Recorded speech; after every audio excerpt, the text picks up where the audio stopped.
SK텔레콤, 그다음에 SK이노베이션, SK하이닉스 등을 좀 떠올릴 텐데요. 네.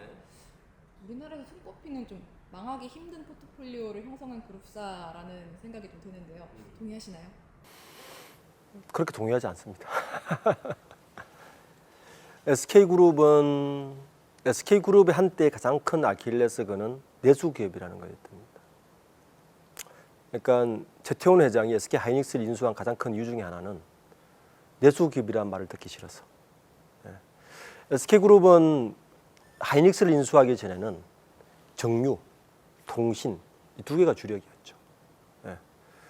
그 이전에 창업자이신 최정군 회장 그 이전부터는 우리가 아는 모직 뭐 이렇게 화학을 했는데 SK그룹의 성장을 보면 대부분 국가 산업을 하나씩 인수를 받아서 성장을 했죠. 왜냐하면 석유화학도 그랬고, 근데 유공을 받아서 한 거고, 그다음에 텔레콤 한국텔레콤을 받아서 한 거니까 그러다 보니까 그 산업들은 대부분 도메스틱 내수기업 위주였어요.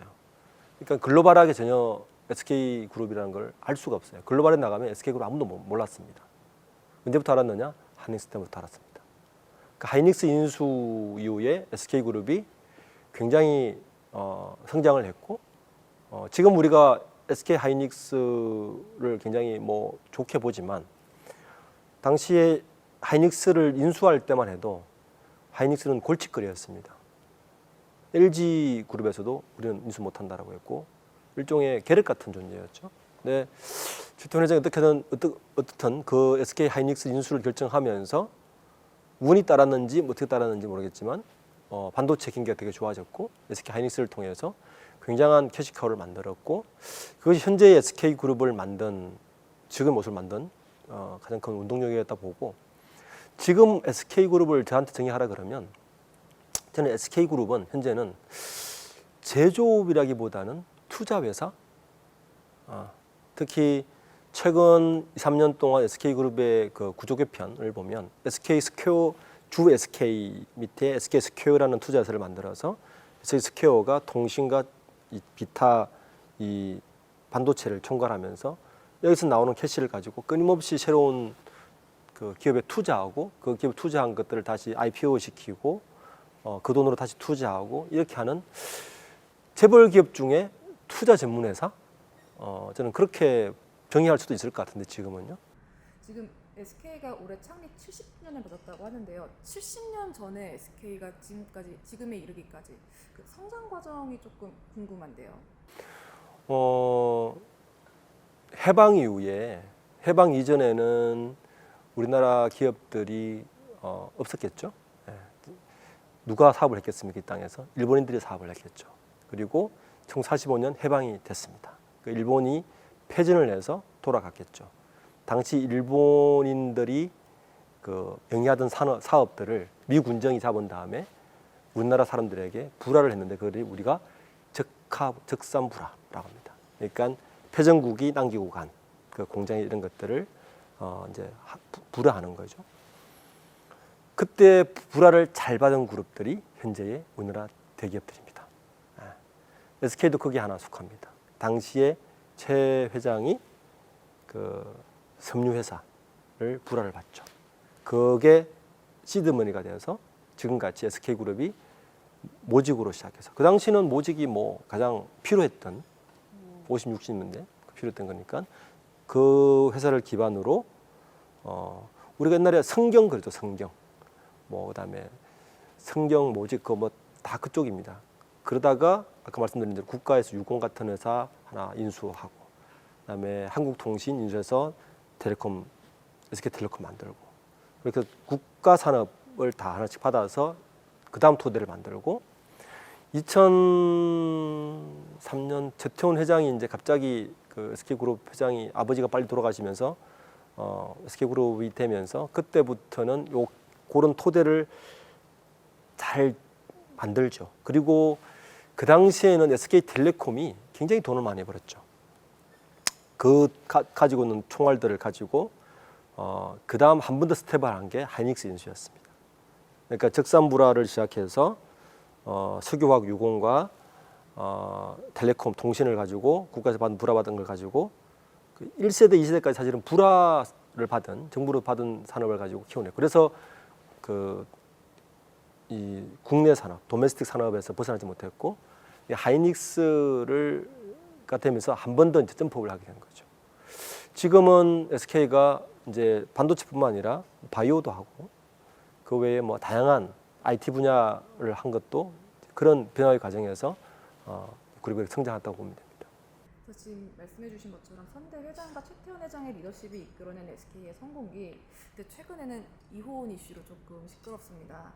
이 재벌가와 정계 만남을 좀 상징했던 최태원 노소영 부부의 이혼 소송이 지금 계속 이어지고 있는데 이게 재산 분할과 SK에 좀 영향을 주는 부분이 좀 있을까요?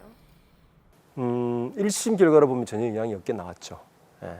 그러니까 노소영 전 관장이 요청했던 그 지분 분할은 재판부 전혀 받아들이지 않았고, 뭐 일반인들이 보기에는 큰 금액이지만 SK 그룹 전체를 보면 굉장히 적은 금액으로 몇백억 정도에서 그러니까 1심에서 끝났고 지금 2심 주는 걸 알고 있는데, 제가 그 우리나라 재벌사를 이야기할 때 그러니까 1세대, 2세대의 특징 중, 그러니까 최태원 회장이 거기는 SK그룹 2세대입니다. 특징이 하나는 정부 고위 관료의 사돈 관계가 많다. SK그룹이 대표적이죠. SK그룹에서는 부인할 수 있어요. 그렇지 않다고 부인할 수 있지만 어쨌든 누가 봐도 그 노태우 전 대통령과의 사돈 관계 때문에 그런 걸 불화받기에 유리하지 않았느냐라고 합리적인 의심을 할 수 있는 부분 같습니다. 또 그래서 노소영 관장이 그 역할이 있었기 때문에 SK그룹이 성장했다고 보기 때문에 그 정도의 지분을 요구한 거겠죠. 물론 재판부에서 받아들이지 않았지만, 근데 결론적으로는 그 이번 이혼을 통해서 지분을 가져가도 최태원 회장이 김영권에는 큰 타격을 주지 않을 것 같고요. 2심 나올지는 모르겠지만 그런 뭐 하나의 에피소드로 끝나지 않을까 저는 그렇게 생각합니다. 지금의 삼성그룹, 신세계그룹 등은 모두 범삼성가라고 불리는데요. 여기에 CJ가 또 포함되는 거죠? 네, 그렇죠. 제가 이제 우리나라 재벌사들을 보면 그 범으로 묶으면 한 9개 패밀리가 있어요. 범 삼성가를 보면 삼성그룹이 있고, 그다음에 CJ, 신세계, 한솔. 옛날에 세한이라고 하나 되었어요. 세한그룹이라고. 5개가 이제 범 삼성. 가장 많은 패밀리를 갖고 있는 곳은 현대그룹입니다. 정중 회장 밑에 17개가 있습니다. 일반들 잘 모르는 성우그룹이라 들어보셨나요? 현대 겁니다. 뭐 성우리조트 이런 거 들어보셨죠? 그다음에 뭐 굉장히 잘 모르는 그룹들이 많아요. 우리가 알고 있는 보면 현대를 보면 현대차 그룹이 있고, 현대중공업 지금 HD중공업으로 바뀌었죠. 그리고 현대백화점그룹, 현대해상, 화재보험그룹, 그리고 뭐 그다음에 한라그룹, 그다음에 그 저번에 큰 사고 친 그 현대산업개발, 거기도 현대그룹이죠. 굉장히 많습니다. 그 외에 방위까지 치면 한 7개 정도 돼요. 그 다음에 그룹이 이제 범 LG가 LG GS를 포함한 거기도 한 7개 이상 되고요. 한진가도 많아요. 우리가 한진그룹 알지만 한진 있죠. 그 다음에 메리츠증권 한진 겁니다. 그리고 또 어디죠? 한진가가 3-4개 돼요. 롯데가도 많죠. 롯데가도 롯데만 있는 게 아니라 롯데, 그다음에 그 롯데 밑에 농심, 또 롯데가로 봐야죠. 같은 형제간이니까. 그다음에 뭐 거기도 그다음에 이번에 말하면 푸르밀까지 사실 롯데가거든요. 푸르밀까지. 하나그룹도 하나 빙그레. 근데 유일하게 SK그룹만 지금 아직 남아 있어요. 그 2세까지 안 갔으니까. CJ 같은 경우는 아이러니하게도 CJ그룹이 장자입니다. 그 이병철 회장의 큰아들이 이맹희신데, 이맹희 회장이 그 선택을 받지 못하고 이건희 회장이 후계자를 선택받고 그나마 분리해 준 것이 CJ그룹의 모태가 되죠. 당시는 제일제당. 어떻게 보면 이병철 회장의 삼성그룹의 모태는 삼성물산하고 제일제당으로 봐야 되거든요. 근데 삼성물산은 그 경영권 승계를 한 이건희 회장 쪽으로 줬고, 두 번째 제일제당은 그래도 장남이니까 준 것 같습니다. 백화점은 이명희 그 신세계그룹 회장에게 준 것 같고, CJ그룹은 식품 사업으로 시작했지만 지금은 사실은 엔터테인먼트부터 시작해서 굉장히 다양한 산업을 하고 있어서 뭐 삼성그룹만큼은 아니지만 나름대로 입지를 잘 다지고 있는 그룹 같습니다. 지금 말씀해주신 것처럼 CJ의 회장은 삼성 창업주 이병철 전 회장의 장남인데요. 그래서 그런지는 모르겠는데 이병철 회장과 이맹희 회장이 의절을 한 사건이 있었다고 하는데 이건희 회장과 사이가 좋지 않았다는 이야기가 있어요. 마지막까지도 앙금을 풀지 못했나요? 두 분 다 돌아가셨으니까 그렇다 봐야 되지 않겠습니까? 당시에 그 상속 분쟁이 붙었죠. 그러니까 이병철 회장이 상속 과정에서 이맹희 전 CJ 회장을 약간 도외시했다. 이게 이제 CJ그룹의 입장이었고 이게 대해서 반발해서 이건희 회장이 뭐 이런 막말을 했죠. 실제 나하고 대화할 수 있는 상대가 아니 뭐 정도의 사람이 아니다라까지 말을 하면서 사실 의지를 하다시피 뭐 돈 앞에 장사 있나요? 그 재벌가들 똑같은 것 같고 특히 그 재산이 많을수록 그분 더 심한 것 같고 어쨌든 장남이긴 한데 이명희 회장과 이건희 회장은 끝까지 그 사이를 각각 하지 못하고 두 분 다 돌아가신 것 같습니다. 네. 근데 또 이런 이야기도 있습니다. CJ의 이재현 회장은 병세가 좀 심각하다고 알려져 있는데 그 모습이 공개됐을 당시에 많은 분들이 그 사진을 보고 조금 충격을 받기도 했어요. 그래서 그런지는 모르겠지만 범삼성과 특히 CJ의 끊임없는 의료와 제약 투자를 이와 좀 연관시키는 목소리도 있더라고요. 그렇게 연관시킬 수도 있지만 저는 뭐 그렇게 직접적인 연관이라 보지는 않습니다. CJ에서의 그 생명공학 사업은 꽤 오랫동안 사실은 R&D 투자를 했고 그게 다양한 분야로 지금 결과를 나타나고 있어서 만약에 그것 때문에 이재현 회장이 그쪽으로 투자를 했다면 본인 병이 나와야죠. 결국엔 본인 병세는 그 완치를 못 시키지 않았습니까? 그래서 그것 때문에도 사실은 그때 아닌 것 같고 CJ는 산업 자체가 식품 산업입니다. 식품공학, 생명공학 쪽이에요. 그러다 보니까 오랫동안 그 분야를 투자했기 때문에 그 사업을 영위하고 있는 것이지 그것이 뭐 이재현 회장이 병세 때문에 그 사업을 하고 있다 이렇게 보기 어려울 것 같습니다. 오히려 이재현 회장이 본인의 병세 때문에 그런 걸 했다면 병원 사업을 했어야 되겠죠. 병원을 안 가지고 있죠. 삼성에서는 삼성 의료원만 가지고 있고 CJ는 병원을 안 가지고 있는 걸 알고 있습니다. 네. 그러면 CJ에 지금 생명공학 산업에 투자를 많이 하고 있다고 하셨는데 어느 정도 경쟁력이 좀 있는 걸까요? 아직까지 글로벌한 경쟁력을 갖추고 같지는 않습니다. 여전히 뭐 글로벌한 경쟁력은 뭐 빅파마들이 여전히 공고하게 자리 잡고 있고 국내의 제약 바이오 쪽도 다른 기업에서 많이 하고 있는데 CJ 제약은 오히려 한국 콜마를 팔았죠. 헬스케어를 오히려 M&A 넘겼고 현재 생명공학 분야는 그냥 식품 관련해서 좀 더 그 혁신을 할 수 있는 쪽으로 개발하고 있어서 사실은 그 생명공학 R&D 투자의 시드가 지금 CJ 제일제당의 글로벌한 식품 매출을 굉장히 많이 끌어올렸죠. 우리나라가 지금 여러 산업 분야가 있지만 우리가 반도체 세계 1위고 그다음에 IT 전기전도 꽤 강하죠. 조선 세계 1위였죠. 그리고 뭐 세계 1위가 자동차도 지금 글로벌 한 5위 정도 되거든요.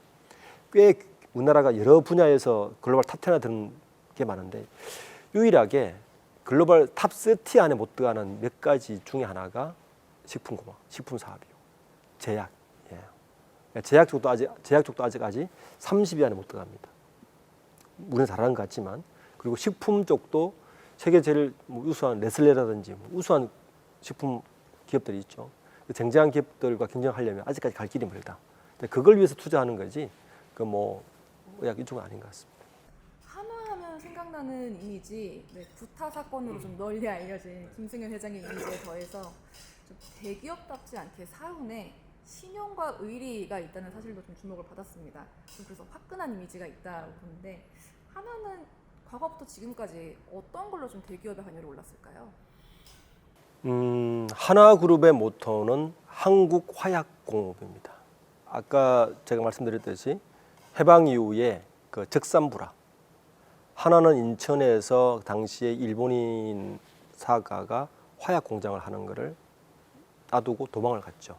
그거를 하나의 그 현재 그 김 회장의 부친인 김종희 회장이 적산부를 당시 거기서 일을 했어요. 일을 하다가 그대로 그걸 적산부를 받습니다. 그래서 하나는 지금도 군수 산업이 모태입니다. 한국화학제약공업주식회사죠. 그게 하나그룹의 모태가 됐고 60년, 70년대에 우리나라는 건설 경제가 굉장히 화발했을 거 아닙니까? 뭐가 필요했을까요? 다이너마이트가 필요합니다. 예. 거기서 굉장히 많은 돈을 벌죠. 하나그룹의 기초가 되었고 그 화약 사업을 시작으로 화학으로 발을 뻗치고 그리고 군수 산업도 같이 하게 되었고 현재 하나그룹의 메인 중에 하나가 이제 하나 에어로스페이스 요번에 대우조선을 인수하면서 하나 오션으로 바꾼 대우조선 해양을 함으로써 군수 산업에서 한국 로키드 마틴 같이 육해공을 다 갖추게 된 포트폴리오 완성하게 된 것이고 그게 이제 하나의 축이고 또 김동관 현재 부회장 때부터 에너지 사업에 공을 들이고 있어서 지금 태양광하고 수소 산업에 공을 들이고 있는 것도 한 축이 있고 그리고 금융 쪽을 또 가지고 있죠. 하나생명부터 하나 뭐 금융 쪽도 인수를 하면서 하고 있어요. 이게 그 크게 하나그룹의 세 개 축으로 보시면 될 것 같습니다. 네. 하나그룹도 지금 3세대들이 전면에 나서서 사업 재편에 좀 나선 상황인데요. 중심에는 이제 김 회장의 장남인 김동관 부회장이 말씀해 주신 것처럼 자리에 있습니다. 이 김동관 부회장은 어떤 인물일까요? 잘생긴 인물인가요? 김승윤 회장의 아들이 3명 있죠. 부인이 정민 여사인데 작년에 돌아가셨어요. 부인이 아마 서울대를 나오셨을 거예요. 굉장히 자녀 교육에 많은 공을 들였는데 그 중에 아마 가장 범생이었던 분이 김동관 부회장이었던 것 같아요. 어쨌든 하버드까지 보냈고 하버드를 졸업하고 일찍이부터 이제 하나그룹의 경영권 수업을 받기 시작했죠. 이게 이제 그 기업을 승계를 하려면 뭔가 업적이 있어야 돼요. 그래야 따르겠죠. 대조직원들이. 그냥 아들이라고 무조건 안치면 다 되는 것 같지만 사실은 대기업들도 굉장히 치밀한 어떤 승계 작업이 필요합니다. 김동관 부회장의 승계 실적으로 가장 자리매김하는 것은 에너지, 특히 태양광 쪽에 심의를 거릴 것 같아요. 굉장히 고생을 많이 한 것 같습니다. 태양광이 안 좋았죠. 그런데 그 고생 덕분에 하나그룹의 태양광이 없었으면 하나큐셀 같은 곳이 없었으면 전 세계 태양광 산업을 중국이 다 독식할 뻔했습니다. 그런데 하나큐셀 오랫동안 투자하면서 그 큐셀 덕분에 이번에 미국의 IRL법이라고 뉴스에 많이 나오는 법이 있죠. 그 중에서 크게 혜택을 받는 것 중에 하나 바로 태양광입니다. 그러니까 중국계 못 들어가니까 미국의 대안이 어디냐? 하나큐셀밖에 없는 거죠. 그래서 많은 혜택을 봤어요. 그래서 그 결과가 있고 또 하나는 김동관 부회장의 역할은 아까 하나 역사에서 말씀드렸듯이 한국의 로키드 마틴, 그러니까 방산 총합 구조 개편을 해서 방산 총합 기업을 하나 만들었다. 그러니까 방산에서 육해공 이번에 하나 오션 대우조선 인수하면서 대우조선의 가장 강한 부분이 군함이나 잠수함이거든요. 그러니까 육해공을 다 완성하면서 이 두 개의 업적은 나름대로 3세로서의 본인의 업적으로 그래도 기록되지 않을까 싶습니다. 그래서 이번에 하나 오션 인수하면서 굳이 본인이 기타 비상무이사 그러니까 등기임으로 등재를 했죠. 그런 업적을 남기기 위해서. 그래서 오너 3, 4세들이 어디에 관심이 많으냐 이렇게 보고 싶으면 어느 회사의 등기 임원이나 사장으로 앉아 있느냐 이렇게 보시면 됩니다. 네. 지금 잠깐 말씀해 주신 것처럼 이제 하나는 그룹 내 계열사 3곳에 분산됐던 방산 사업을 하나 에어로스페이스로 통합을 했고요. 또 하나 솔루션 내 비태양광 사업 부문을 좀 분할하는 등 김 부회장이 이끄는 사업에 좀 더 힘을 싣고 있습니다. 근데 사실 하나의 방산 사업 경쟁력이 조금 궁금해지는데 글로벌 시장에서 많이 인정을 받고 있나요? 우리나라 방산 산업이 가성비가 높다고 이야기합니다. 그러니까 싼데 고장이 잘 안 나요. 좋은 거죠. 제일 유명한 건 이제 K9 자주포. 자주포가 그 가장 유명하고 요번에 이제 문제가 된 155mm 포탄 다 들어가는 그 K9 자주포입니다. 우리나라 방산 산업은 잘 보시면 이게 아이러니하게도 지난 50년 이상 군사적 대치를 하고 있는 국가가 전 세계 몇 개 안 돼요. 우리나라 정도가, 우리나라 거기 들어가죠. 그리고 우리나라는 매년 연습을 합니다. 북한과 대치를 하고 있으니까. 그것이 어쩌면 우리나라 방산 기술을 이만큼 높인 원인이기도 하죠. 사실 그 덕을 많이 본 거죠. 실전 배치도 하고 늘 생산을 해서 준비를 하고 있어야 되고. 그러다 보니까 그 글로벌 정세가 약간 불안하면 폴란드나 이렇게 동유럽 같은 이제 소련이 그 러시아가 우크라이나 침공하니까 폴란드가 긴장을 하니까 우리나라 무기를 사들이는 거죠. 그것처럼 약간 긴장 정세가 있을 때는 적은 예산으로 군사력을 갖추기다 보니까 우리나라 무기가 되게 매력적이죠. 미국의 무기는 좋고 첨단이고 하지만 너무 비싸죠. 그리고 무기라는 건 또 특징이 뭐냐면 다른 제품과 달리 한번 그 제품을 쓰기 시작하면 바꾸기가 쉽지가 않아요. 생각해 보세요. 군사 시설이라는 게 한번 시설을 갖추지 않습니까? 그리고 그 무기를 기준으로 작전을 다 짤 거 아닙니까? 쉽게 그 무기를 다른 무기로 교체를 못 하죠. 범용되기가 쉽지가 않아서 그래서 한번 락인이 되면 락인 효과가 되게 커요. 방산은 그리고 또 이런 게 있습니다.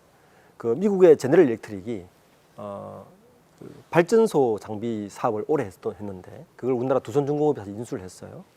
근데 그거를 그 지가 왜 팔았느냐? 매출은 그 발전기를 파는 데서 매출이 70% 발생하고 그 발전기가 돌아가기 시작하면서 메인터넌스라고 그러죠. 거기에서 매출은 30% 발생하는데 수익률을 보니까 수리하고 메인터넌스에서 70%가 일어나고 파는 것에는 영업이익이 30%밖에 안 일어나는 거예요. 그럼 뭐가 이익이 돼요? 만들어 파는 것보다 기술을 가지고 계속 메인터넌스가 이익이 되죠. 방산은 그런 효과도 있습니다. 무기가 한번 들어가면 고쳐줘야 되죠. 무기 또 대조될 거 아닙니까? 포탄을 쓰면. 그래서 우리나라의 그 항공기, 전투기들은 대부분 미국 로키타 마틴이나 미국 걸 쓰니까 사실 그 사들이는 비용도 크지만 부품 하나 교체하려면 어마어마한 비용이 들어가죠. 사실 이익은 거기서 많이 남거든요. 그러니까 방산은 그런 이점이 있습니다. 그러니까 지금 우리나라가 아직까지는 글로벌하게 아주 큰 입지를 차지하고 있지 않지만 이 가성비를 앞세워서 하나씩 각 국가들에게 포석하기 시작하면 두 가지 효과가 있습니다. 첫 번째는 락인 효과가 있어서 지속적으로 쓸 수밖에 없다. 두 번째는 계속 들어가야 된다. 그래서 아마 방산 산업은 앞으로도 계속 나쁘지 않다. 저는 그렇게 봅니다.